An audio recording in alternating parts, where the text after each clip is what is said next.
অসম কোচ ৰাজবংশী সন্মিলনীয়ে জনজাতিকৰণৰ বিষয়টো লৈ চৰকাৰৰ লগত ইতিমধ্যে যেনেধৰণে আগবঢ়াই নিয়াৰ ক্ষেত্ৰত চৰকাৰে ব্যৱস্থা ল'ব লাগিছিল এই ব্যৱস্থা নোলোৱাৰ বাবে ধাৰাবাহিকভাৱে নৱেম্বৰ মাহত আন্দোলনৰ কাৰ্যসূচী হাতত লোৱা হৈছে। এই আন্দোলনৰ কাৰ্যসূচী আজি ৰূপায়ণ কৰিবৰ বাবে এক সাংগঠনিক সভা গোসাইগাঁও জিলাত আয়োজন কৰা হৈছিল আৰু গোসাইগাঁও জিলাৰ সাংগঠনিক সভাত সদৌ অসম কোচ ৰাজবংশী সন্মিলনীৰ ৰাজ্যিক সমিতিৰ লগতে গোসাইগাঁও জিলা সমিতি, ধুবুৰী জিলা সমিতি আৰু কোকৰাঝাৰ জিলা সমিতিৰ এক যৌথ এক সাংগঠনিক সভা অনুষ্ঠিত কৰা হয়। এই সাংগঠনিক সভাত সিদ্ধান্ত গ্ৰহণ কৰা হয় যে অহা নৱেম্বৰ মাহৰ 6 তাৰিখে শ্ৰীৰামপুৰৰ ৰেল অৱৰোধৰ কাৰ্যসূচী আমি হাতত লৈছোঁ।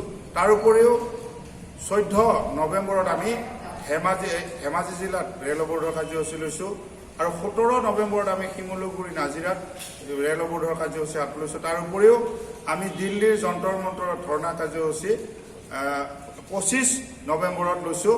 গতিকে এই 4টা কাৰ্যসূচী আমি নৱেম্বৰ মাহত ধাৰাবাহিকভাৱে ৰূপায়ণ কৰিম। তাৰ পৰৱৰ্তী সময়ত দ্বিতীয় পৰ্যায় হিচাপে আমি ডিচেম্বৰ আৰু জানুৱাৰী মাহত আমি ধাৰাবাহিক জংগী আন্দোলন গঢ়ি তুলিম আৰু গণতান্ত্ৰিকভাৱে যদি আমাৰ আন্দোলনৰ ভাষা বুজি নাপায় চৰকাৰে অনাগত দিনত আমি আৰু জংগীভাৱে আন্দোলন গঢ়ি তুলিম। এইখিনিতে আপোনালোকক এটা কথা কওঁ যে চৰকাৰৰ এয়া যিটো ৰাজনৈতিক সদিচ্ছা আমাৰ লগত যিহেতু এই জনজাতিকৰণৰ বিষয়টো সমাধান কৰাৰ ক্ষেত্ৰত অনীহা প্ৰকাশ কৰিছে, বাৰে বাৰে আমাক ৰাজনৈতিক নিৰ্বাচনী ইছ্যু হিচাপে এই বিষয়টো লৈ আমাক বাৰে বাৰে প্ৰতাৰণা কৰি আহিছে। গতিকে এইবাৰ আমি সদৌ অসম কোচ ৰাজবংশী সন্মিলনীয়ে আন্দোলনৰ কাৰ্যসূচীটোত সদৌ কোচ ৰাজবংশী সাহিত্য সভা আৰু কোচ ৰাজবংশী কালচাৰ ছ'চাইটিৰ বৌদ্ধিক সমৰ্থন লাভ কৰিছে আৰু যুটীয়াভাৱে আমি এই আন্দোলনৰ কাৰ্যসূচী আগবঢ়াই যাম। অনাগত দিনত আমি জাতীয় সংগঠনসমূহক কোচ ৰাজবংশী জাতীয় সংগঠনসমূহকো আহ্বান জনাম যাতে এই আন্দোলনত তেওঁলোকে সহযোগিতা কৰে। তাৰ লগতে আমি আমাৰ যি 6 জনগোষ্ঠী ঐক্যমঞ্চ বুলি কৈ থকা হয় বা 6 জনগোষ্ঠী বুলি কোৱা হয়, কোচ ৰাজবংশীক বাদ দি বাকী 5টা জনগোষ্ঠীকো আমি আহ্বান জনাইছোঁ যাতে আমাৰ যি জনজাতিকৰণৰ আন্দোলন এই আন্দোলনত আমি তেওঁলোকক যিহেতু নৈতিক সমৰ্থন আমি বাৰে বাৰে দি আহিছোঁ, আমাৰ সন্মিলনীয়ে প্ৰচেষ্টা লোৱা বা সন্মিলনীয়ে আহ্বান জনোৱা এই প্ৰতিবাদী কাৰ্যসূচীসমূহতো যাতে আমাক তেওঁলোকে সহযোগিতা আগবঢ়ায় সেই ক্ষেত্ৰত আমি তেখেতসকলক আহ্বান জনাইছোঁ। সন্মিলনীৰ অকল জনজাতিকৰণৰ উদ্দেশ্য আমি জনজাতিকৰণ অবিহনে KSC বা আমাৰ যি উন্নয়ন পৰিষদৰ কোনো মূল্য নাই। আমাক যদি এখন পৃথক ৰাজ্যও দিয়ে, যদি তাত আমাৰ জনজাতিকৰণৰ মৰ্যাদা আমাক নিদিয়ে তেতিয়াহ'লে আমাৰ কোনো ধৰণৰ সফলতা আমাৰ নাই।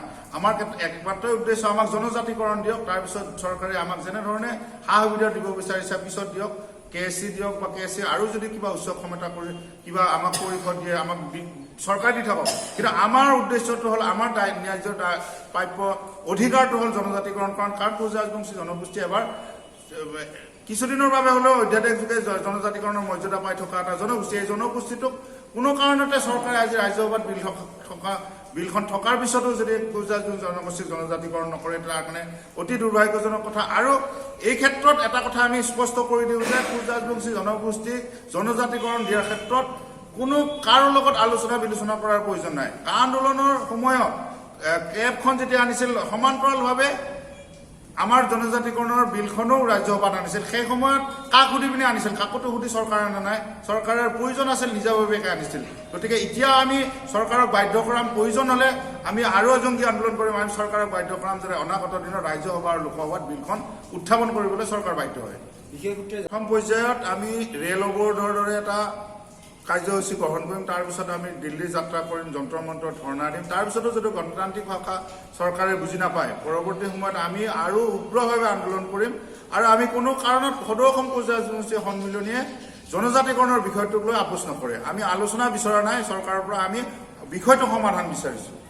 কোচ ৰাজবংশী উন্নয়ন পৰিষদৰ পৰা ৰিজাইন দিয়া নাই, কিন্তু এটা কথা ঠিক যে মই কোচ ৰাজবংশী জনগোষ্ঠীৰ উন্নয়নৰ যিটো আমাৰ পৰিষদ সেই পৰিষদত আছোঁ। কোচ ৰাজবংশী জনগোষ্ঠীৰ এইটো অধিকাৰ বা কোচ ৰাজবংশী জনগোষ্ঠীৰ উন্নয়নৰ বাবে গঠন কৰা জনগোষ্ঠীৰ অনুষ্ঠানত চৰকাৰৰ অনুষ্ঠানত আছোঁ। তাৰ মানে এইটো নহয় যে মই কোচ ৰাজবংশী জনগোষ্ঠীৰ যিখিনি আমাৰ মৌলিক অধিকাৰ আমাৰ যি ন্যায্য প্ৰাপ্যৰ বাবে আমি ন্যায্যৰ বাবে মাত মাতি যাম, ইয়াৰ ক্ষেত্ৰত আমি আপোচ নকৰোঁ।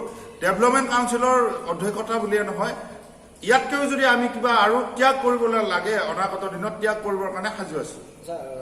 ইতিমধ্যে মুখ্যমন্ত্ৰী ডাঙৰীয়াই কৈছে যে অবিভক্ত গোৱালপাৰা ৰাভা আছাম আৰু BTADক বাদ দি কোচ ৰাজবংশীয়ে অভিভাৱক গোৱালপাৰাত জনজাতিকৰণ দিলে কাৰো আপত্তি নাই বুলি কৈছে কিন্তু আমি কোনো কাৰণত এই কথাটো আমি সদৌ অসম কোচ ৰাজবংশী সন্মিলনীয়ে মানি গ্ৰহণ নকৰোঁ কোচ ৰাজবংশী জনগোষ্ঠীক 96ত যেনেধৰণে আমাক জনজাতিকৰণৰ মৰ্যাদা দিছে তেনেধৰণে পূৰ্ণাংগ মৰ্যাদা আমাক দিব লাগিব এই ক্ষেত্ৰত কোনো ধৰণৰ আমাৰ সন্মিলনীয়ে আপোচ নকৰে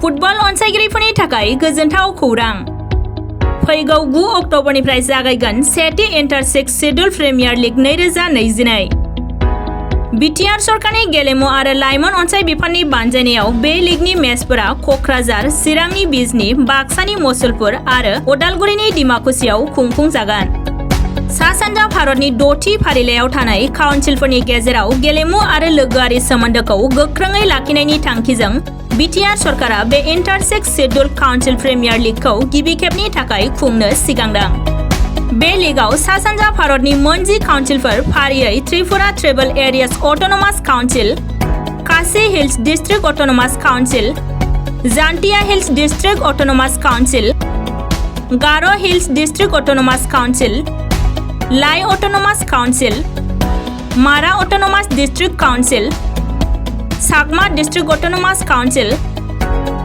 Karbi Anglong autonomous council Dima Hasao autonomous council Bodoland territorial रिजियननिफ्राय गासै मोन10 हानजाफोरा बाहागो लागोन बादायलायनायाव देरहासार जानो हानाय हानजा एबा चेम्पियन हानजानो ट्रफिजों लोगोसे नोगोद 3 लाख रां सेथि रानार्स आप हानजानो ट्रफिजों लोगोसे नोगोद 2 लाख रां आरो नैथि रानार्स आप हानजानो ट्रफिजों लोगोसे नोगोद 1 लाख रां बान्था महरै होनाय जागोन बे सेथि इन्टार-6 शेड्युल प्रिमियार लीगनि गिबि बादायलायनायखौ फैगौ 9 अक्ट'बराव उदालगुरि जिल्लानि डिमाकुसि मिनि स्टेडियामाव बेखेवजेनगोन आरो जोबथा एबा फाइनाल बादायलायनायखौ क'क्राझारनि साइन्स सेन्टाराव खुंनाय जागोन।